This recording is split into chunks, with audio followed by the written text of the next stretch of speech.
10 വർഷത്തെ പിണറായി വിജയന്റെ ഭരണത്തിന് അന്ത്യം കുറിക്കുന്ന അവസാനത്തെ ആണിയടിക്കുന്നത് ഈ നാട്ടിലെ കമ്മ്യൂണിസ്റ്റുകാരും യഥാർത്ഥ കമ്മ്യൂണിസ്റ്റുകാരും ഇടതുപക്ഷ ബോധമുള്ളവരായിരിക്കും. ഒരു ഏകാധിപത്യ സ്വഭാവത്തോടു കൂടി ഒരു തീരുമാനം കോൺഗ്രസിനകത്ത് നിന്ന് നടക്കില്ല. അതിപ്പോ ഈ കോൺഗ്രസിന്റെ ഏറ്റവും പരമോന്നതനായ നേതാവ് പറഞ്ഞാൽ പോലും അതിനെതിരെ ശബ്ദമുയരും എന്നുള്ള കാര്യത്തിൽ തർക്കമില്ല. സ്വയം വിമർശനവുമാണ് എപ്പോഴും CPM അവരുടെ ഒരു ഏറ്റവും വലിയൊരു മേന്മയായി പറഞ്ഞുകൊണ്ട് അത് സംഘടിതമായി അല്ലെങ്കിൽ ഇൻസ്റ്റിറ്റ്യൂഷണലൈസ് ചെയ്തിരുന്ന ഒരു പാർട്ടിയാണ്. വിമർശനവും സ്വയം വിമർശനവും ഇൻസ്റ്റിറ്റ്യൂഷണലൈസ് ചെയ്തിരുന്നതാണ് ഈ പറയുന്ന പാർട്ടി. ഇവിടുത്തെ സംസ്ഥാനത്തെ പാർട്ടി സർ പിണറായി വിജയൻ എന്ന മുഖ്യമന്ത്രിയല്ല സർ ഈ പാർട്ടിയെ ഇന്ന് കാണുന്ന ഈ പടുകുഴിയെ കൊണ്ട് ചാടിച്ചത്.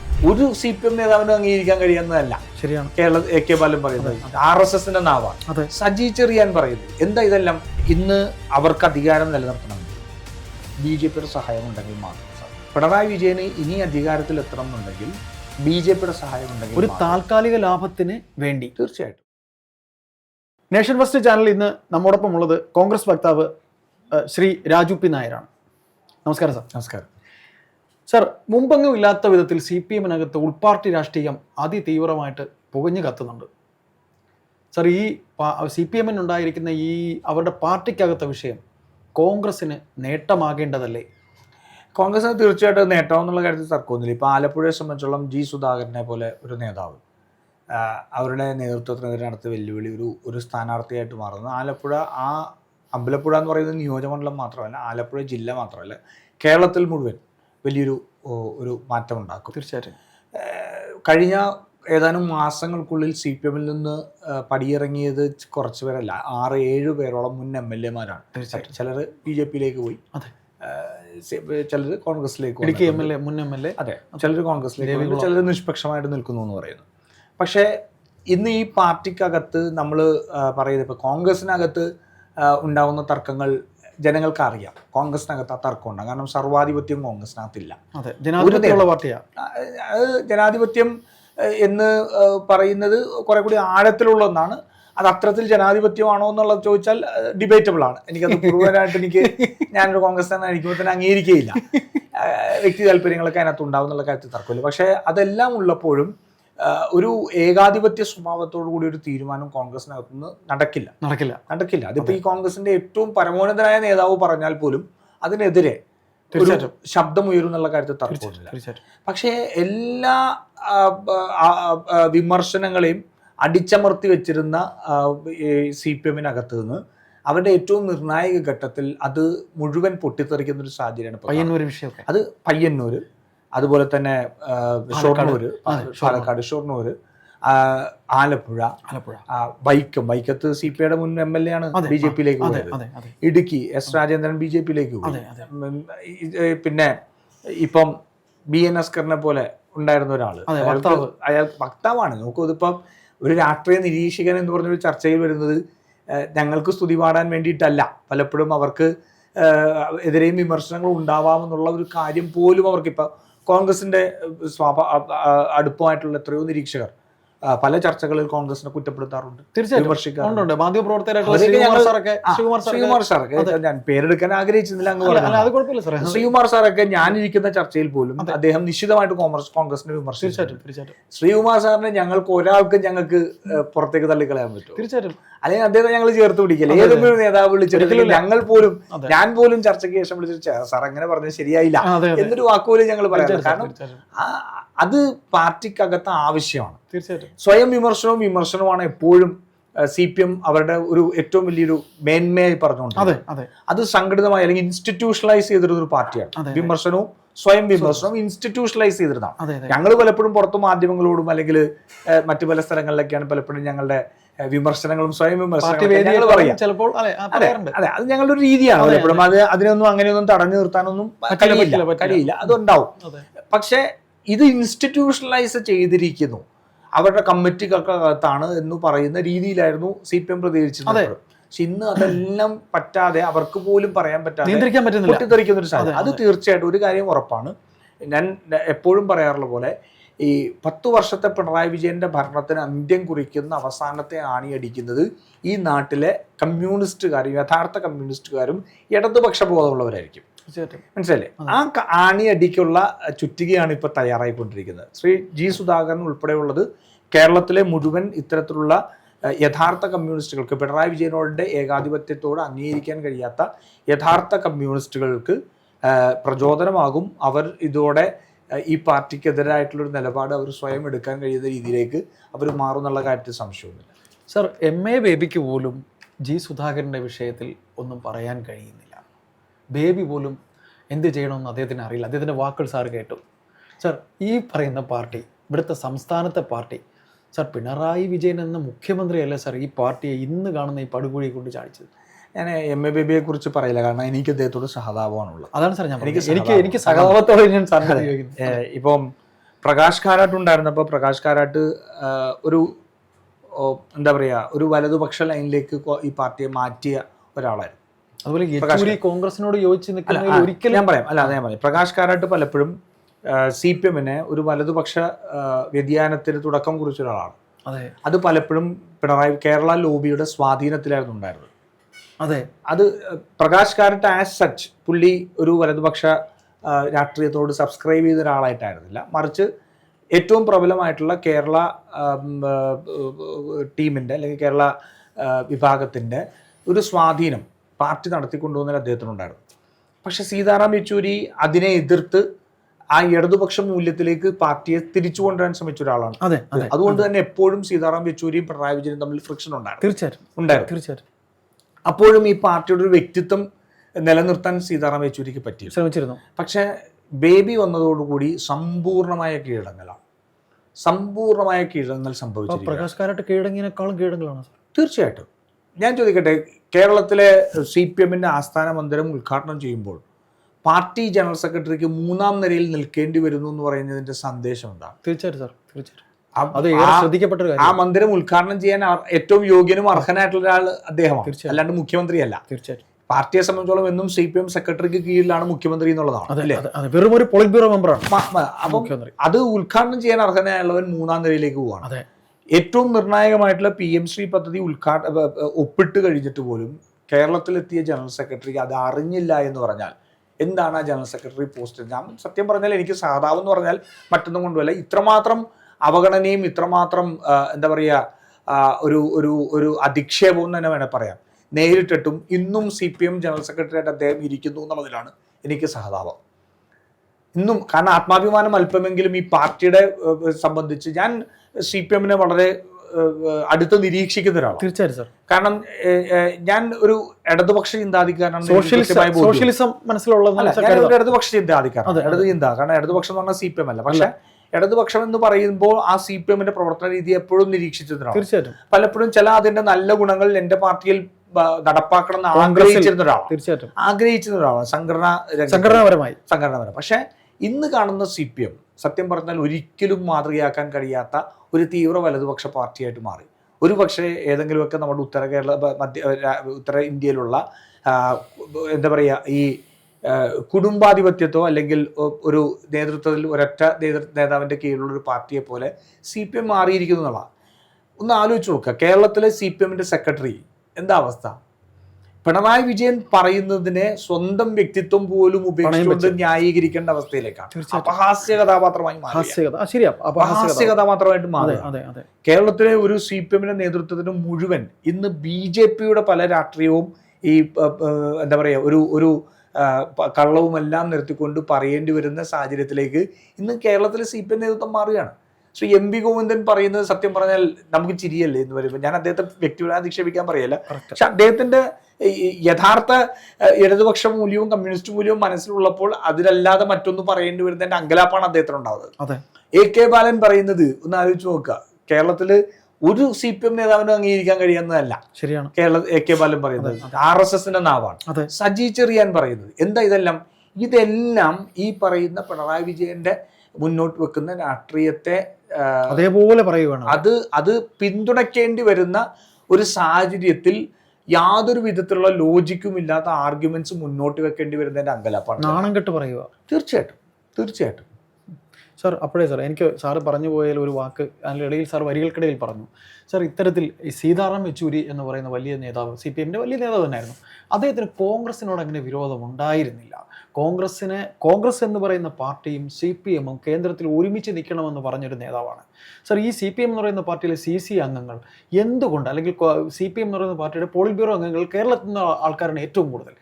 എന്തിന് കോൺഗ്രസിനെ ഈ ഒരു കാലാവസ്ഥയിൽ, കാര്യം BJP കാണിക്കുന്ന, ശരിക്കും പറഞ്ഞാൽ ഒരു നല്ല നമ്പറാണ് BJP കാണിച്ചുകൊണ്ടിരിക്കുന്നത്. പറ്റിക്കുകയാണ്, കേരളത്തിലെ ജനങ്ങളെ പറ്റിക്കാനുള്ള ശ്രമമാണ്. പക്ഷെ വീഴുമോ എന്നുള്ളത് കണ്ടറിയണം സാർ. എന്തിന് സാർ ഇത്രയും വലിയൊരു വിരോധം കോൺഗ്രസിനോട് വെച്ച് പുലർത്തണം? അത് അതിൻ്റെ പ്രധാനപ്പെട്ട ഇതെന്ന് പറയുന്നത്, ഇന്ന് അവർക്ക് അധികാരം നിലനിർത്തണമെങ്കിൽ BJP-യുടെ സഹായം ഉണ്ടെങ്കിൽ മാത്രമേ സാധിക്കൂ.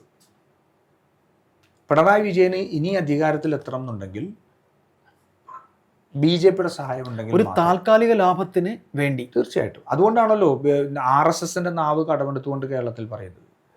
4 അന്താരാഷ്ട്ര എയർപോർട്ടുള്ള കേരളത്തിൽ 3 അന്താരാഷ്ട്ര എയർപോർട്ടിൽ നടക്കുന്ന സ്വർണ്ണക്കള്ളക്കടത്തും സാമ്പത്തിക കുറ്റമാകുമ്പോൾ കരിപ്പൂരിൽ നടക്കുന്ന സ്വർണ്ണക്കള്ളക്കടത്തും മാത്രം ദേശവിരുദ്ധ പ്രവർത്തനമാവുന്നത് എങ്ങനെയാണെന്ന് വിശദീകരിക്കണ്ടേ? തീർച്ചയായിട്ടും. CPM വിശദീകരിക്കണ്ടേ? തീർച്ചയായിട്ടും. എങ്ങനെയാണ് കഴിഞ്ഞ 10 വർഷക്കാലം ഒരു കോളേജിനുള്ള അപേക്ഷ പോലും കൊടുക്കാത്ത വെള്ളാപ്പള്ളി നടേശൻ ഞങ്ങൾക്ക് ഈഴവരെ അപമാനിക്കുന്നു, അല്ലെങ്കിൽ ഈഴവർക്ക് അർഹിക്കുന്നത് കൊടുക്കുന്നില്ല എന്ന് മലപ്പുറത്ത് എന്ന് പറയുമ്പോൾ നിങ്ങൾ പറയുന്നത് തെറ്റാണ് എന്ന് പറയാൻ കേരളത്തിൻ്റെ പിണറായി വിജയൻ എന്തുകൊണ്ട് പറ്റുന്നില്ല? പിണറായി വിജയൻ അയ്യപ്പ ഭക്തനാണെന്ന് വെള്ളാപ്പള്ളി നടേശൻ പറയുമ്പോൾ എന്തുകൊണ്ടാണ് പിണറായി വിജയന് മത്തായി ചാക്കു അവസാന അന്ത്യകൂദാശ സ്വീകരിച്ചു എന്ന് പറഞ്ഞ താമരശ്ശേരി ബിഷപ്പിനെ നികൃഷ്ട ജീവി എന്ന് വിളിച്ച പിണറായി വിജയന് എന്തുകൊണ്ടാണ് വെള്ളാപ്പള്ളി നടേശൻ നിങ്ങൾ എൻ്റെ സ്വത്വത്തെയാണ് ചോദ്യം ചെയ്യുന്നത്, മിണ്ടാതിരുന്നോണം എന്ന് പറയാൻ കഴിയാത്തത്? ഇതെല്ലാം കീഴടങ്ങലുകളാണ്, അധികാരത്തിന് വേണ്ടിയിട്ടുള്ള കീഴടങ്ങലുകളാണ് ഇപ്പോൾ നടത്തിക്കൊണ്ടിരിക്കുന്നത്. സീതാറാം യെച്ചൂരി അതല്ലായിരുന്നു. സീതാറാം യെച്ചൂരി യഥാർത്ഥ ഇടതുപക്ഷം കോൺഗ്രസും രാഹുൽ ഗാന്ധിയുമാണെന്ന് തിരിച്ചറിഞ്ഞ നേതാവാണ്. ഞാൻ ചോദിക്കട്ടെ, ഒരു 20 വർഷങ്ങൾക്ക് മുമ്പ് ഉണ്ടായിരുന്ന കോൺഗ്രസും CPM തമ്മിലുണ്ടായിരുന്ന തർക്കം മുഴുവൻ എന്തായിരുന്നു? സാമ്പത്തിക വിഷയങ്ങളെ സംബന്ധിച്ചായിരുന്നു. അതെ. സോഷ്യലിസ്റ്റ് കാഴ്ചപ്പാടുകളെ സംബന്ധിച്ചായിരുന്നു. അതെ. ആ സോഷ്യലിസ്റ്റ് കാഴ്ചപ്പാടിൽ നിന്ന് വ്യതിയാനം ഉണ്ടാകുന്നു എന്നുള്ളതായിരുന്നു തർക്കം. അതെ. സീതാറാം യെച്ചൂരി എന്ന് പറയുന്ന നേതാവ് കോൺഗ്രസ് യഥാർത്ഥ ഇടതുപക്ഷമാണെന്ന് തിരിച്ചറിഞ്ഞ ഒരാളാണ്. രാഹുൽ ഗാന്ധി യഥാർത്ഥ ഇടതുപക്ഷമാണെന്ന് തിരിച്ചറിയുന്ന ഒരാളായിരുന്നു. കേരളത്തിന് പുറത്തുള്ള മുഴുവൻ CPM പ്രവർത്തകരും CPM നേതാക്കന്മാരും രാഹുൽ ഗാന്ധിയാണ് ഇന്ന് യഥാർത്ഥ ഇടതുപക്ഷം എന്ന് പറയുന്നവരാണ്. അഭിമാനത്തോട് ഞങ്ങൾക്കത് ഇതാറുണ്ട്. പക്ഷേ നമുക്ക് ഞാൻ നേരത്തെ സൂചിപ്പിച്ച പോലെ നമ്മളൊരു 20, 25, 30 വർഷങ്ങൾക്ക് മുൻപോട്ടുള്ള രാഷ്ട്രീയം അല്ലെങ്കിൽ പിന്നോട്ടുള്ള രാഷ്ട്രീയം നമ്മൾ എടുത്തു കഴിഞ്ഞാൽ CPM-ഉം കോൺഗ്രസും തമ്മിലുള്ള തർക്കവും അല്ലെങ്കിൽ അഭിപ്രായ വ്യത്യാസവും എല്ലാം സാമ്പത്തിക നയങ്ങളെ സംബന്ധിച്ചും സോഷ്യലിസ്റ്റ് കാഴ്ചപ്പാടുള്ളത്. തീർച്ചയായിട്ടും. സോഷ്യലിസ്റ്റ് നയങ്ങളിൽ നിന്നുള്ള വ്യതിയാനമായിരുന്നു കോൺഗ്രസിനെതിരായിട്ടുള്ള ഏറ്റവും വലിയ ആരോപണം. അത് ഉദാരവൽക്കരണത്തിന്റെ പേരിൽ, ഗാഡ് കരാറിന്റെ പേരിൽ, ASEAN കരാറിന്റെ പേരിൽ എല്ലാം നമ്മൾ ചർച്ച ചെയ്തിട്ടുണ്ട്. കാരണം അതെല്ലാം സോഷ്യലിസ്റ്റ് നയങ്ങളിൽ നിന്ന് കോൺഗ്രസ് വ്യതിചലിക്കുന്നു എന്നുള്ള ആരോപണമായിരുന്നു. നമ്മുടെ ഈ കാലം 91-ന് ശേഷം അല്ലെങ്കിൽ പുതിയ ലോകം എന്ന് പറയുന്നത് ഈ സോഷ്യലിസ്റ്റ് കാഴ്ചപ്പാടിനെ നമ്മുടെ ഒരു എന്താ പറയുക, ഒരു ആഗോളവൽക്കരണത്തിന്റെ ഗുണഫലങ്ങൾ എടുത്തുകൊണ്ട് എങ്ങനെ സോഷ്യലിസ്റ്റ് നയം നടപ്പിലാക്കാം എന്നുള്ളതിനെ സംബന്ധിച്ചായി മാറി. ആഗോളവൽക്കരണത്തിൽ നിന്ന് മാറി നിൽക്കാൻ കഴിയില്ല. ആഗോളവൽക്കരണം നടത്തുമ്പോൾ തന്നെ എങ്ങനെ സോഷ്യലിസ്റ്റ് ആയിട്ട് നിലനിൽക്കാം എന്നുള്ളതാണ്.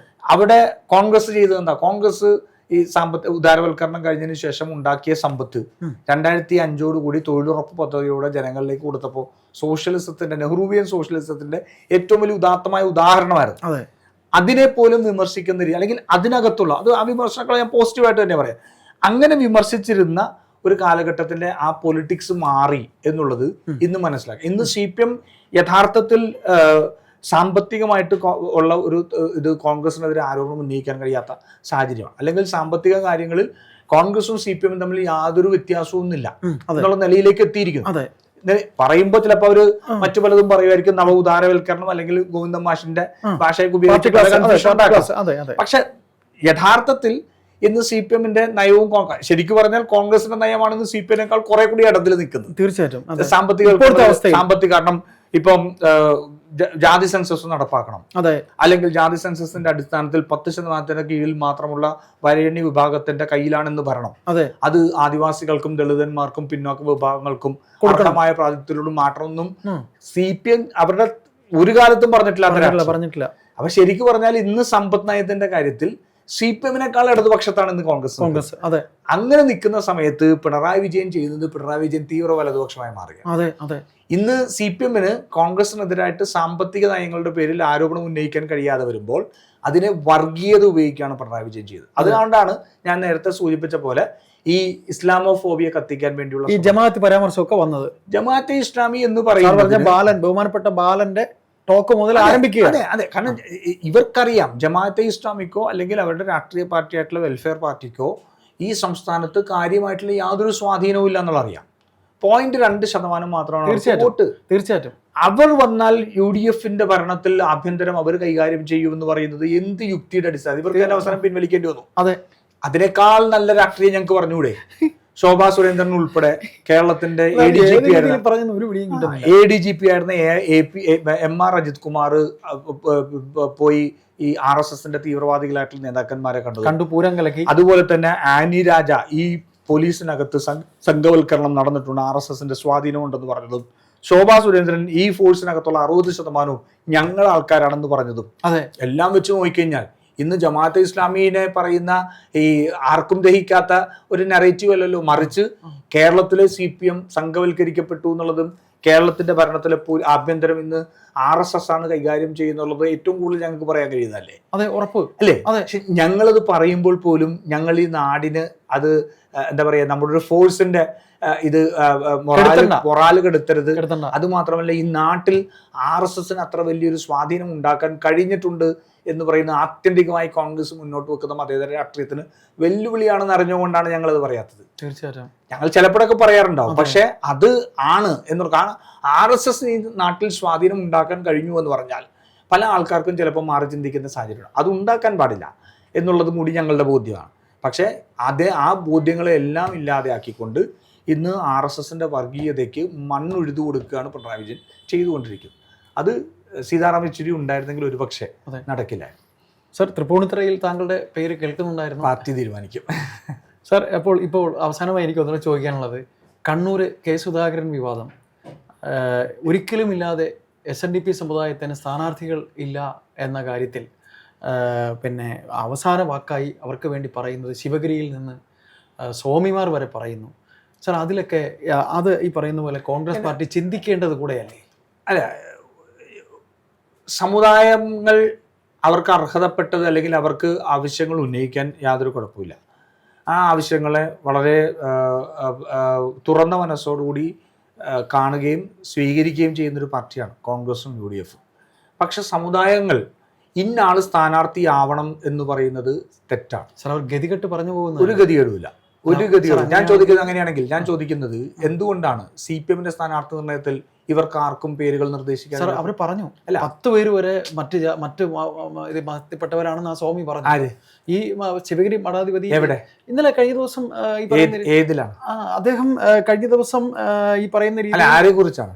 CPM-ന്റെ മന്ത്രിമാരെ കുറിച്ച്. BJP-യുടെ സ്ഥാനാർത്ഥികൾ ആരാണെന്ന് എന്തുകൊണ്ട് ശിവഗിരിന്ന് അല്ലെങ്കിൽ ഈ പറയുന്ന അവർ പറയില്ല. BJP-ക്കാർ ഇപ്പം ഈ പറയുന്ന രീതിയിൽ ജാതിയും മതവും എന്റെ ചോദ്യം വെള്ളാപ്പള്ളി പറയുന്നതിന് എതിർത്തു. എന്റെ ചോദ്യം ഈ പറയുന്നവരെല്ലാം എന്തുകൊണ്ടാണ് CPM-ന്റെ സ്ഥാനാർത്ഥി നിർണയത്തിൽ ലിസ്റ്റ് കൊടുക്കാത്തത്? അത് കൊടുക്കില്ല സർ, അവർക്കറിയാം കൊടുത്താൽ നടക്കില്ലെന്ന്. അപ്പൊ അത് നമ്മൾ കാണിക്കുന്ന ജനാധിപത്യ ബോധം, നമ്മൾ കാണിക്കുന്ന ഇൻക്ലൂസീവ് ചിന്താഗതി, ആ ചിന്താഗതിയെ ഇത്തരത്തിൽ ഇത്തരത്തിൽ മുതലെടുക്കാനോ ആം ട്വിസ്റ്റ് ചെയ്യാനോ നോക്കിക്കഴിഞ്ഞാൽ അത് സ്വാഭാവികമായിട്ടും എതിരാളികൾക്ക് ശക്തി കൊടുക്കുന്നതിന് തുല്യമായിട്ട് മാറും. സർ, ഇപ്പോഴത്തെ ഈ ഒരു അവസരത്തിൽ ശരിക്കും പറഞ്ഞാൽ അധികാരത്തിലേക്ക് തിരിച്ചു വരാൻ ശ്രമിക്കുന്ന അവസരത്തിൽ ഒരു ബാബു മാത്രമാണ് സർ. ഈ സമുദായം എന്ന് പറയുന്ന C കേശവൻ അടങ്ങുന്ന കോൺഗ്രസിൻ്റെ തന്നെ നേതാക്കളാണ് ഈ പറയുന്ന കേരളത്തിൽ ഭരിച്ചൊരു ചരിത്രമുണ്ട്, ശങ്കർ ഉൾപ്പെടെ.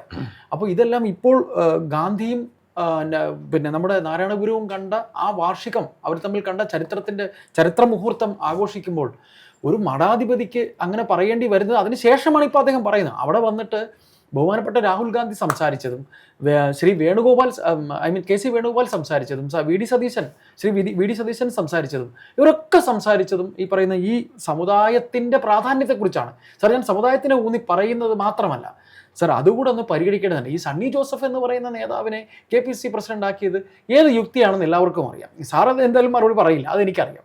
പക്ഷെ എന്നാലും ഇത് പരിഗണിച്ച് ഒരു സമവാക്യം ഉണ്ടാക്കേണ്ടത് കാലഘട്ടത്തിൻ്റെ ആവശ്യം കൂടെയല്ലേ? ഇല്ലെങ്കിൽ ഈ ഒരു അവസരത്തിൽ കോൺഗ്രസ് തിരിച്ചു കയറി വരണമെന്ന് ആഗ്രഹിക്കുന്ന കമ്മ്യൂണിസ്റ്റുകാർ തന്നെ ഇവിടെ ഉണ്ട്. ഞാൻ ഒരു കാര്യം പറയാം, കോൺഗ്രസിനെ സംബന്ധിച്ചോളം UDF സംബന്ധിച്ചോളം ജയസാധ്യതയാണ് ഏറ്റവും വലുത്. ജയസാധ്യതയാണ്.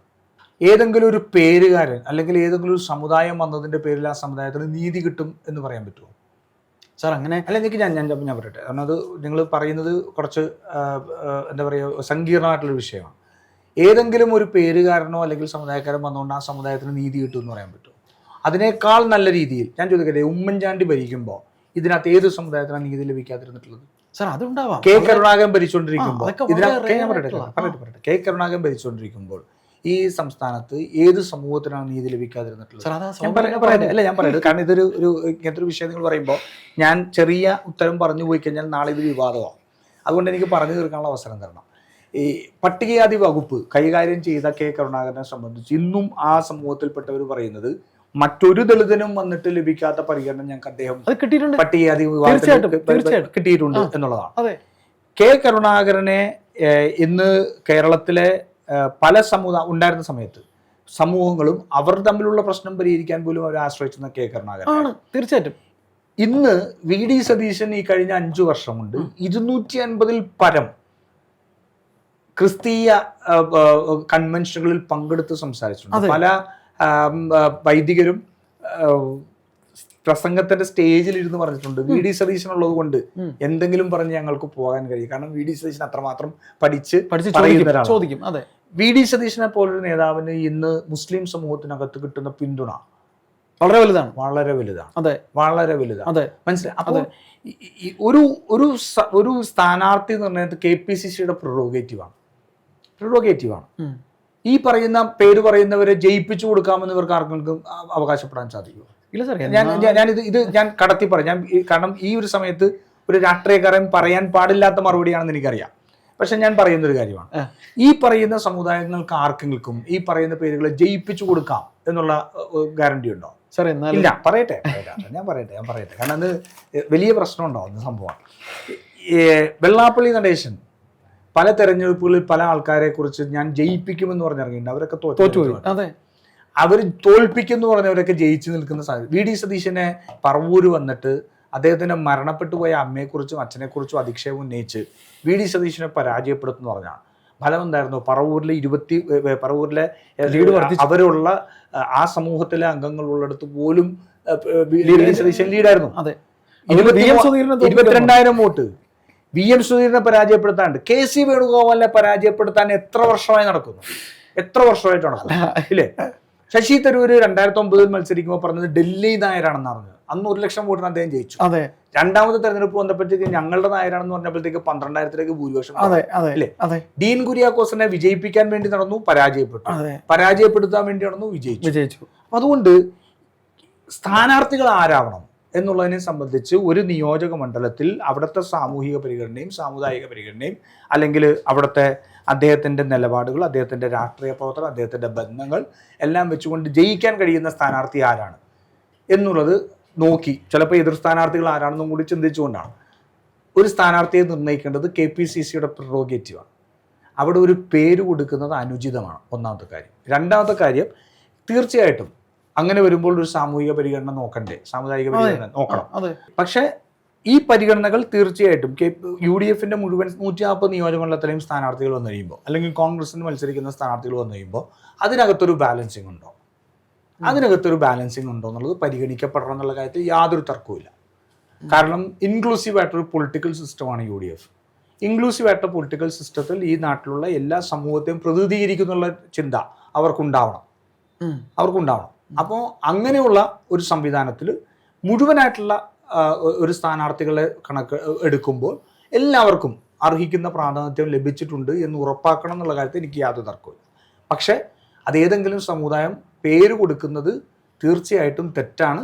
അതൊരു കാരണവശാലും ചെയ്യാൻ പാടില്ലാത്ത ഒന്നാണെന്നുള്ളതാണ്. പിന്നെ എന്നോട് ഒറ്റ ചോദ്യം കൂടി ഉള്ളത്, കഴിഞ്ഞ 5 വർഷം കേരളത്തിന്റെ പിണറായി വിജയൻ മന്ത്രിസഭയിൽ 9 നായർ വിഭാഗത്തിൽപ്പെട്ടവർ മന്ത്രിമാരുണ്ടായിരുന്നു. ഗണേഷ് കുമാർ വന്നപ്പോൾ 10 ആയിരുന്നു ചിലപ്പോൾ. അത്രയും മന്ത്രിമാർ നായർ വിഭാഗത്തിൽ നിന്നുണ്ടായിരുന്നു. ഒരാൾക്കൊരു പ്രശ്നം ഉണ്ടായിരുന്നില്ല. 20 മന്ത്രിമാരുള്ളതിൽ 21 മന്ത്രിമാരുള്ളതിൽ 9 പേര് ഒരു വിഭാഗത്തിൽ നിന്നുള്ളതായിരുന്നു. ഒരാൾക്കും ഒരു പ്രശ്നം ഉണ്ടായിരുന്നില്ല. കഴിഞ്ഞ 5 വർഷക്കാലത്തെ ഇതിനകത്ത് പട്ടികജാതി വിഭാഗത്തിൽ കെ രാധാകൃഷ്ണൻ പോയി കഴിഞ്ഞപ്പോൾ കേരളത്തിന് പട്ടികജാതി വിഭാഗത്തിൽ ഒരു മന്ത്രിയില്ല. കേളു പട്ടികവർഗമാണ്. പട്ടികജാതി വിഭാഗത്തിൽപ്പെട്ട ഒരു മന്ത്രി കേരളത്തിലുണ്ടായിരുന്നില്ല. എന്തേ? ഇവർക്ക് ആർക്കും അത് സംബന്ധിച്ച് വേദന തോന്നാൻ? സാർ, അത് ഇത്രയും നാൾ കാത്തിരുന്നിട്ട് കിട്ടാതെ കൊണ്ട് പറഞ്ഞതല്ലോ. ഞാൻ പറഞ്ഞ പട്ടികവർഗത്തിൽ നിന്ന് ജയലക്ഷ്മി മന്ത്രി ആയിട്ടില്ല, 5 വർഷം ആയിട്ടുണ്ട്. ജയലക്ഷ്മി മന്ത്രി ആയിട്ടുണ്ടല്ലോ. പട്ടികവർഗം എന്ന് പറയുന്നവർക്ക് ഒരു മന്ത്രിസ്ഥാനം ഉണ്ടായിരുന്നില്ല. ആർക്കും എന്തുകൊണ്ട് വിഷമം ഉണ്ടായില്ല? പക്ഷെ സാർ പറഞ്ഞതിൽ ഒരു പോയിന്റ് ഒളിഞ്ഞിരിക്കുന്നുണ്ട്. അതായത് AK ആന്റണിയും K കരുണാകരനും നൽകിയ കൺസിഡറേഷൻ നിങ്ങളുടെ പുതിയ നേതാക്കൾ നൽകുന്നില്ല എന്ന് ഒരിക്കലുമില്ല. ഞാൻ അത് പറഞ്ഞിട്ടില്ല. ഞാൻ പറയുകയാണ്, ഞാൻ സൂചിപ്പിച്ച കാര്യത്തിലും ഞാൻ സൂചിപ്പിച്ച കാര്യം ഏതെങ്കിലും സമുദായത്തിന്റെ അംഗങ്ങൾ കൊണ്ടല്ല, മറിച്ച് ഈ കോൺഗ്രസിന്റെ നേതൃത്വം എടുക്കുന്ന നിലപാടുകളിലൂടെയാണ് സമുദായങ്ങൾ ഇത് ചെയ്യേണ്ടത്. സമുദായങ്ങൾ വിമർശനം ഉന്നയിക്കേണ്ടതും അതുപോലെ തന്നെ എന്താ പറയുക, നമ്മളോട് സ്നേഹം കാണിക്കേണ്ടതും. K കരുണാകരനും AK ആന്റണിയും ഉമ്മൻചാണ്ടി ഉൾപ്പെടെയുള്ള കാലഘട്ടത്തിൽ ഈ സമൂഹങ്ങളെല്ലാം അവരെ വിശ്വസിച്ചിരുന്നു. ഉമ്മൻചാണ്ടി വിശ്വസിച്ചത് ഓർത്തഡോക്സ് വിഭാഗം മാത്രമല്ല, കേരളത്തിലെ എല്ലാ ജാതി, കേരളത്തിലെ ഹിന്ദുക്കൾ മുതലുള്ള മുഴുവൻ മതസ്ഥരും ഉമ്മൻചാണ്ടി വിശ്വസിച്ചിട്ടുണ്ട്. അപ്പൊ കരുണാകരനെ വിശ്വസിച്ച കേരളത്തിലെ നായർ സമുദായം മാത്രമല്ല, കേരളത്തിലെ മുഴുവൻ സമൂഹങ്ങൾക്കും കരുണാകരന് വിശ്വാസം. അവരുടെ ക്വാളിറ്റിയാണ്. ആ ക്വാളിറ്റിയുള്ള നേതാക്കൾ ഇപ്പോഴും ഉണ്ട് എന്ന് തന്നെ നമുക്ക് ധരിക്കാം. ഒരു സംശയവും വേണ്ട. അതാണ് ഞാൻ പറഞ്ഞത്. ഞാനിപ്പോ ഉദാഹരണം പറഞ്ഞു. ഞാനിപ്പോ ഒരാളുടെ പേര് പറയുമ്പോൾ അത് ചിലപ്പോൾ വിവാദത്തിലേക്ക് പോകാം. അല്ല, ഞാൻ പറഞ്ഞത് അത് അദ്ദേഹം ഇന്ന് UDF-ന്റെ നേതൃത്വത്തിൽ നിൽക്കുന്നുണ്ട്, പ്രതിപക്ഷ നേതാവാണ്, ചെയർമാനായിട്ട് നിൽക്കുന്നുണ്ട്. അതെ, അദ്ദേഹത്തിന് ലഭിക്കും. പിന്നെ അദ്ദേഹത്തിന്റെ വാക്ചാതുര്യം, അദ്ദേഹത്തിന്റെ പഠനം, അദ്ദേഹത്തിന്റെ ആ വിശ്വാസ്യത കോൺഗ്രസിനെക്കാളും ഉണ്ട്. ആ വിശ്വാസ്യത തുടർന്നും പോകുന്നുള്ളത് തന്നെയാണ് എന്റെ തെളിവ്. സാർ, അപ്പോൾ ജസ്റ്റ് ഒന്നുകൂടി ചോദിച്ചിട്ടുണ്ടെങ്കിൽ നിർത്താം. ഇത് വെള്ളാപ്പള്ളി നടേശൻ ഇപ്പോൾ ഒന്നുമല്ല, പക്ഷേ വെള്ളാപ്പള്ളിക്ക് ബഹുമാനപ്പെട്ട VD സതീശനോട് ഭയങ്കര എതിർപ്പുണ്ടായിരുന്നു. സുകുമാരൻ നായർ സാർക്കും ഏതാണ്ട് ഒരു ചെറിയ ഈർഷ്യതയുണ്ടായിരുന്നു. ആ ഈർഷ്യതയൊക്കെ മറികടന്ന് അവരുടെയൊക്കെ വോട്ട് കോൺഗ്രസിലേക്ക് എത്തും എന്നൊരു ശുഭാപ്തി വിശ്വാസം. വെള്ളാപ്പള്ളി നടേശനും G സുധാകരനും ഈർഷ്യത ഉണ്ടാവേണ്ട കാര്യമുണ്ടോ എന്ന് എനിക്കറിയില്ല. അല്ല, ഈ അടുത്ത കാലം വരെ ഉണ്ടായിരുന്നു. അല്ല, ഒറ്റ കാര്യമുള്ളൂ. അല്ല, അതിന് അവരുടെ റീസൺ എന്താണെന്ന് അറിയാൻ പറ്റില്ല. പക്ഷെ അതിനകത്ത് ഒരൊറ്റ നിലപാടെന്താ? വർഗീയത ആര് പറഞ്ഞാലും അനുവദിക്കില്ല. വെള്ളാപ്പള്ളി നടേശൻ എന്ന് പറയുന്ന വ്യക്തിയോടുള്ള വിരോധമല്ലായിരുന്നു. വെള്ളാപ്പള്ളി നടേശന് വാക്കുകൾക്ക് പത്മഭൂഷൺ കിട്ടിയപ്പോൾ അദ്ദേഹത്തെ അഭിനന്ദിക്കുകയും അത് ഈ സമൂഹത്തിന് മുഴുവനുള്ള ആദരവാണെന്ന് പറഞ്ഞ ആളാണ് VD സതീശൻ. പക്ഷേ വെള്ളാപ്പള്ളി നടേശൻ ഈ നാട്ടിൽ ഇസ്ലാമോഫോബിയക്ക് അനുകൂലമായിട്ട് അല്ലെങ്കിൽ ഇവിടുത്തെ ഒരു സമൂഹത്തെ ഒറ്റപ്പെടുത്തുന്ന രീതിയിൽ പ്രസ്താവന നടത്തിയാൽ അതിനെ എതിർക്കും. ഒരു സംശയം വേണ്ട, ഒരു ഇതുമില്ലാണ്ട് എതിർക്കും.